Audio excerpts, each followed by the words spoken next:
projet de territoire du projet métropolitain s'ancre par le projet métropole des paysages.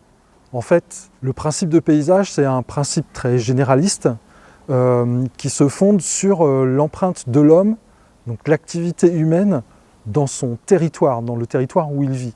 Et c'est cette empreinte qui fabrique le paysage, c'est l'ensemble de ces activités qui fabriquent le paysage.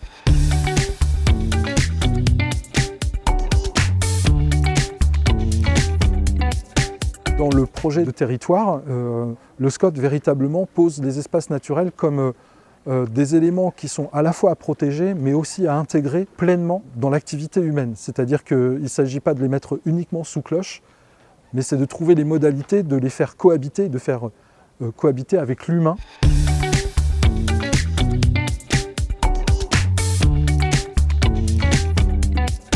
L'ensemble des usages de loisirs, de culture et de tourisme sont vraiment multiples. Donc loisirs, c'est effectivement la Loire à vélo qui circule en contrebas, c'est le chemin de Compostelle, c'est la route de D'Artagnan, qui sont des axes qui sont reliés aux grands axes européens de circulation douce.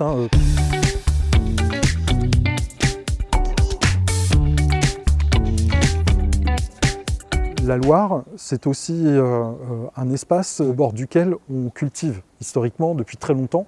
Les terres sont riches et on voit derrière moi aussi l'ensemble des activités d'agriculture, alors là qui se trouvent aujourd'hui au plus proche de l'urbain et qui montrent à quel point aussi le SCOT a ce souci de traiter de l'agriculture de proximité. On retrouve cette notion et cette volonté de développement de l'agriculture de proximité dans tout un ensemble d'autres communes telles que Saint-Privé, Olivet, Semois, Saint-Jean-de-Bray, Ingré, etc.